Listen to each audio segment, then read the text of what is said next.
Welcome to ముద్దపప్పు ఆవకాయ. ఇవాళ నేను మీకు టమాటా రైస్ రెసిపీ చూపించబోతున్నానండి. మొన్న హైవేలో వెళ్తుంటే ఒక డాబా దగ్గర ఆగాం. టమాటా రైస్ తీసుకున్నామండి. చాలా బాగా అనిపించింది. అందులో మీల్ మేకర్ కూడా వేశాడు. ఒక డిఫరెంట్ టేస్ట్ అనిపించింది. ఎంత బాగా అనిపించిందో. ఇంటికి వచ్చాక ట్రై చేశానండి. యాజ్ ఇట్ ఈజ్ వచ్చేసింది. ఒకసారి మన వాళ్ళకి కూడా ఈ టేస్ట్ అంతా చూపించాలి, మీరు కూడా తినాలని ఇలా మీకు చూపిస్తున్నాను అనమాట. ఎలా చేయాలేంటో ఒకసారి చూద్దాం రండి. ఒక కప్పు బాస్మతి రైస్ తీసుకోండి.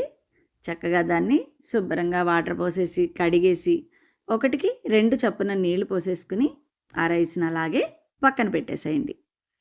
పొయ్యి మీద ఒక గిన్నెతో నీళ్ళు పెట్టుకుని ఒక కప్పు మీల్ మేకర్ తీసుకుని అందులో వేసేసి వాటిని కూడా ఒక పొంగు రానిచ్చి పక్కన పెట్టుకోండి. మీల్ మేకర్ చిన్న సైజు ఉంటాయి కదా, అవి అస్సలు వేయకండి, బాగోదు. ఇందులో పెద్ద సైజు మీల్ మేకర్ తీసుకుని వేసుకోండి. ఇప్పుడు కడాయిలో ఒక 4 స్పూన్స్ ఆయిల్ని వేసేసుకోండి.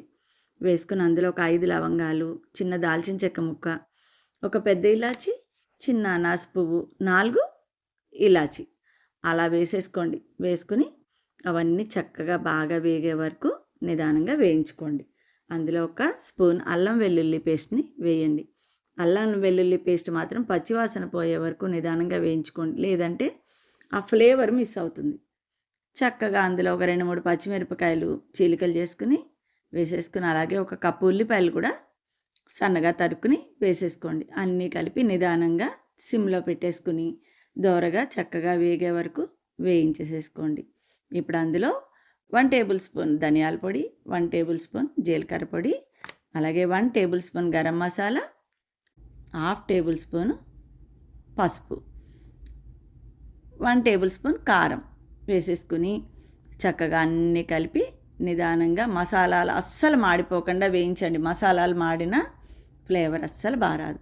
ఇందులో 300 గ్రాముల టమాటాలు వేసుకున్నానండి. 4 మీడియం సైజు టమాటాలు శుభ్రంగా తరిగేసేసుకుని చిన్న చిన్న ముక్కల్లాగా అందులో వేసేసుకోండి. వేసుకొని చక్కగా అన్నీ కలిపేసేయండి. ఇప్పుడు ఒక 1 టేబుల్ స్పూన్ సాల్ట్ని వేసేసేయండి. వేసేసి శుభ్రంగా అంతటినీ కలిపితే ఈ సాల్ట్ తగలడం వల్ల చక్కగా వాటర్ బయటకు వస్తుందన్నమాట.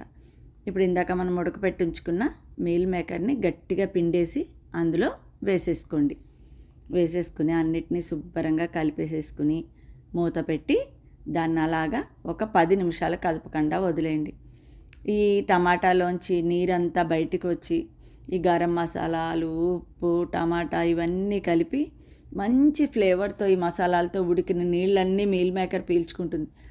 ఆ మీల్ మేకర్ మధ్య మధ్యలో తగులుతుంటే జ్యూసీగా చాలా బాగుంటుంది. ఇప్పుడు అందులో నానబెట్టి ఉంచుకున్నాం కదండి, ఆ బియ్యాన్ని ఆ 2 కప్పుల నీళ్ళతో అలాగే వేసేసేయండి. వేసి శుభ్రంగా అంతటా కలిపేసేసుకుని మూత పెట్టి దాన్ని ఒక 5 నిమిషాలు అలా వదిలేయండి. 5 నిమిషాలు పోయాక ఒక్కసారి మళ్ళీ మూత తీసుకుని దాన్ని చక్కగా 4 వైపులా కలిపేయండి. ఇంకా అప్పటికి ఉడకదు కదా, అంతా శుభ్రంగా కలిపేసేసుకుని మళ్ళీ మూత పెట్టి దాన్ని అలాగా 15 నిమిషాలు వదిలేయండి. కరెక్ట్గా 15 నిమిషాలకి అన్నం పొడి పొడిలాడుతూ చక్కగా వస్తుంది. ఈ టమాటా రైస్ మాత్రం చాలా బాగుంటుందండి. మధ్య మధ్యలో మీల్ మేకర్ నవ్వులుతుంటే బాగా జ్యూసీగా చాలా బాగుంటుంది.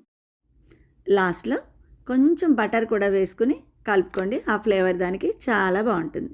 అంతా అయిపోయాక కొంచెం కొత్తిమీర వేసుకుని దాన్ని చక్కగా అటు ఇటు కలిపేసుకుని ప్లేట్లోకి సర్వ్ చేసుకోండి. ఇది మీకు నచ్చితే లైక్ చేయండి, షేర్ చేయండి, సబ్స్క్రైబ్ చేయండి. దయచేసి బాగుందో లేదో మీ కామెంట్స్ని మాత్రం మాకు ఖచ్చితంగా పెట్టండి.